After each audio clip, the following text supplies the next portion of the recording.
Hey, what's up everyone? Morey Croson here, and today we're going to be breaking down Elaine Thompson-Herah's 10.54 from this weekend in comparison to Florence Joyner's 10.49 current world record, and we're going to start the video right now.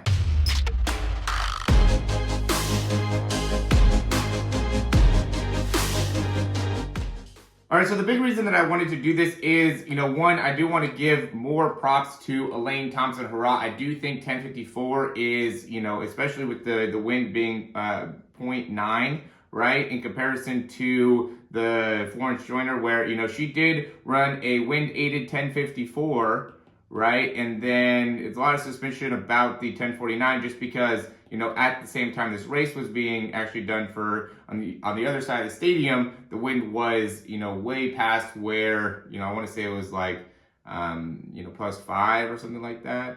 I want to say, I don't know what it was exactly, but, big point is that it seemed like the way that they calculated the wind might not have been accurate because it ended up being, 0 in comparison to, what they were saying, what the wind seemed like, right? You can look more into the story if you want to know more. But, big thing that stood out to me either way is like, if we look at Florence Joyner, she has an absolute, amazing running style, and, don't want to take anything away from what she has been able to accomplish, gold medal champion. At the time, I think the fastest woman alive, or for sure the fastest woman alive, and really, at least deserves to have some degree of, respect for being able to really beat 2 different world records, because she was at 10.54 and also at this, 10.49, right? So she was undoubtedly the fastest person and, did get these world records. But the big thing is like, obviously this 10.49, it's like, is that something that could even be beatable, right? Because this was set in 1988. Well, now Elaine Thompson's coming around, and now she just ran a 10.54. So now it's like, okay, this is maybe a potential thing that can be beat. But it does bring some speculation into Florence Joyner. The reason is because, she's 5'7", right? And it took her 47.5 steps to go these 100 meters.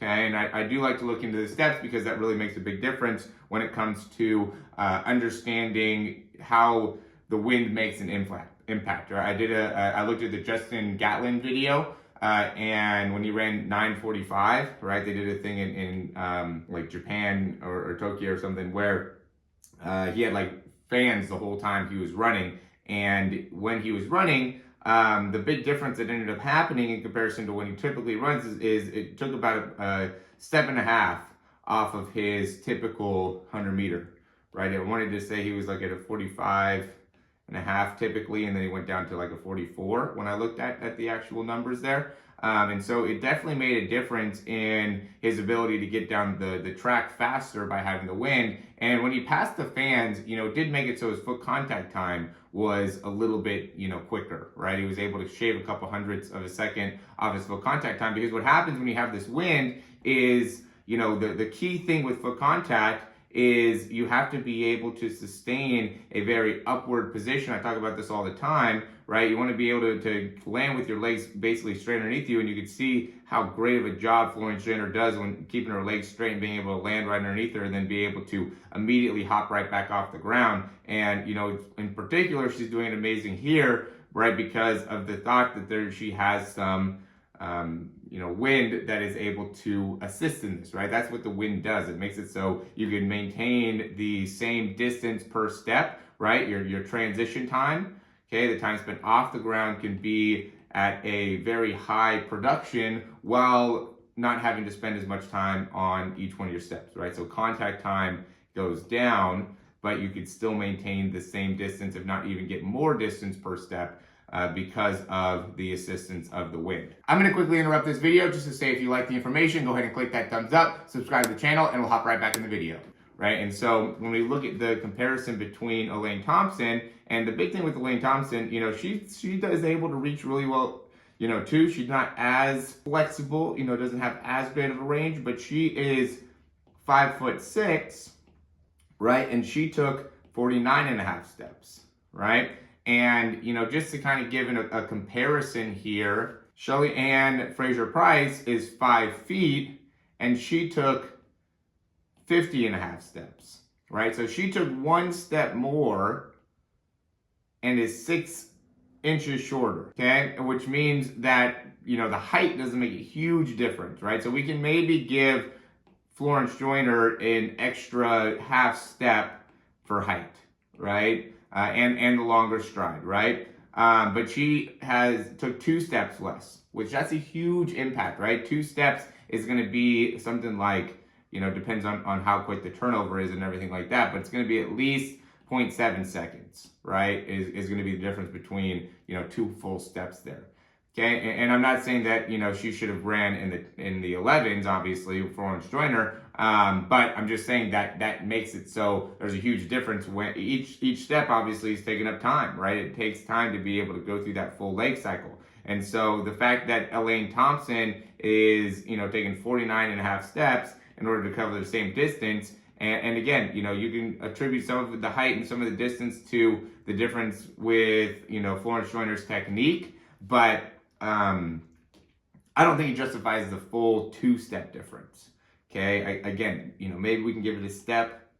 Okay, but in terms of her overall cycle, but there's just too much distance that ends up being when you're covering it, right? That's what makes Elaine Thompson have that advantage over Shelly-Ann Fraser-Pryce, is they're pretty similar in terms of their turnover, right? See how they're both here very similar in how much distance they're picking up, right? But Elaine Thompson is covering more distance because she's 5'6", where Shelly-Ann Fraser-Pryce is 5 feet. Right, and where Shelly-Ann Fraser-Pryce had an advantage before is she was able to just maintain such a fast turnover time and contact time that she was going to be. I mean, she beats everybody. She's the second fastest woman in the world, undoubtedly. Right, Elaine Thompson is really showing herself to be the fastest woman in the world because she has that same turnover that Shelly-Ann Fraser-Pryce has, except she is a little bit taller.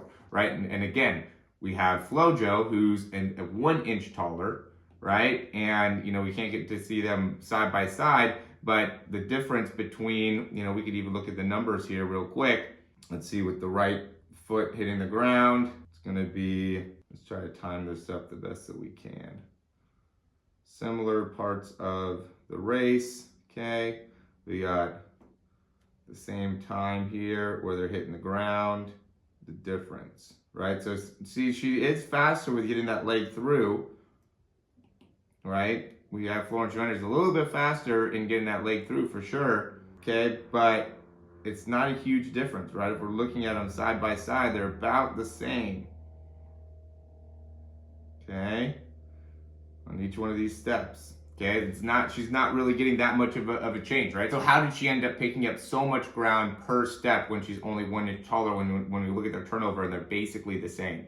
Right, so that ends up being the big question here that is obviously raised with the ability of Florence Joyner. I just want to give some clarity here because I know, and I'm obviously an American, right, and I'm pulling for a Jamaican here, right, because there seems to be this huge argument that's going back and forth within the Jamaican community in comparison to the American community, and to me, I'm just like, we all love sprinting. We all, have a lot of passion for the sport. And so, I think there should be more love within the sprinting community. And even when I posted the video on Sha'Carri Richardson, the reason I posted that video is because, everybody was searching for Sha'Carri Richardson. Nobody was really looking into Elaine Thompson, what she did, and the great accomplishment that she was able to make. Everybody wanted to, kind of poo-poo on Sha'Carri Richardson or expose Sha'Carri Richardson. So, and I do think that's kind of the thing with the kind of track and field community in itself is it's like, we're always trying to look to see somebody that is, doing something like this, or did somebody get some wind aided? Was somebody,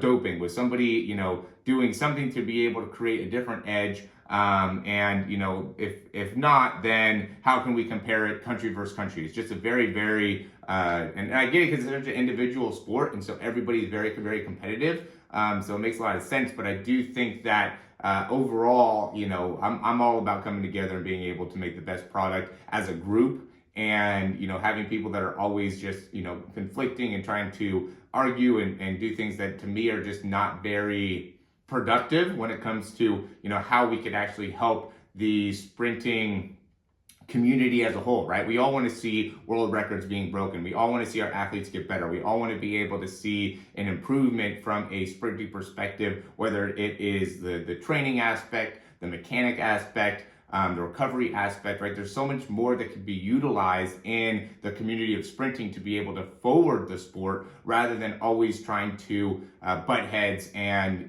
kind of expose people for, what they're not able to accomplish or what they're not doing right, or if they're doping or things like that. So, I really want to be able to shed more light on Elaine Thompson-Herah. I think what she did this weekend with that 10.54 is absolutely amazing. I do think personally this was the best race we've ever seen from any woman ever. That's my own personal opinion, and that's why I wanted to make a video on it. And I'm sure there's going to be people that get backlash and won't be happy with me saying that, but I'm not here to make the videos to be able to appease everybody, right? I'm going to do these in the mentality of like, how can I help somebody get a better understanding of sprinting, and how can I help people in making it so they can get to the next level within their own development. And that's really why I created the YouTube page, not to be able to make it so I make sure everybody's feelings are not hurt. So as always, guys, thanks for watching. If you like the information, go ahead and click that thumbs up down below. Subscribe to the channel. I always say if you guys want to check out the speed breakdowns or the speed program, would love to be able to help you guys out. Again, I'm big into how can we improve your foot contact time, your transition time, and the amount of steps that it takes you from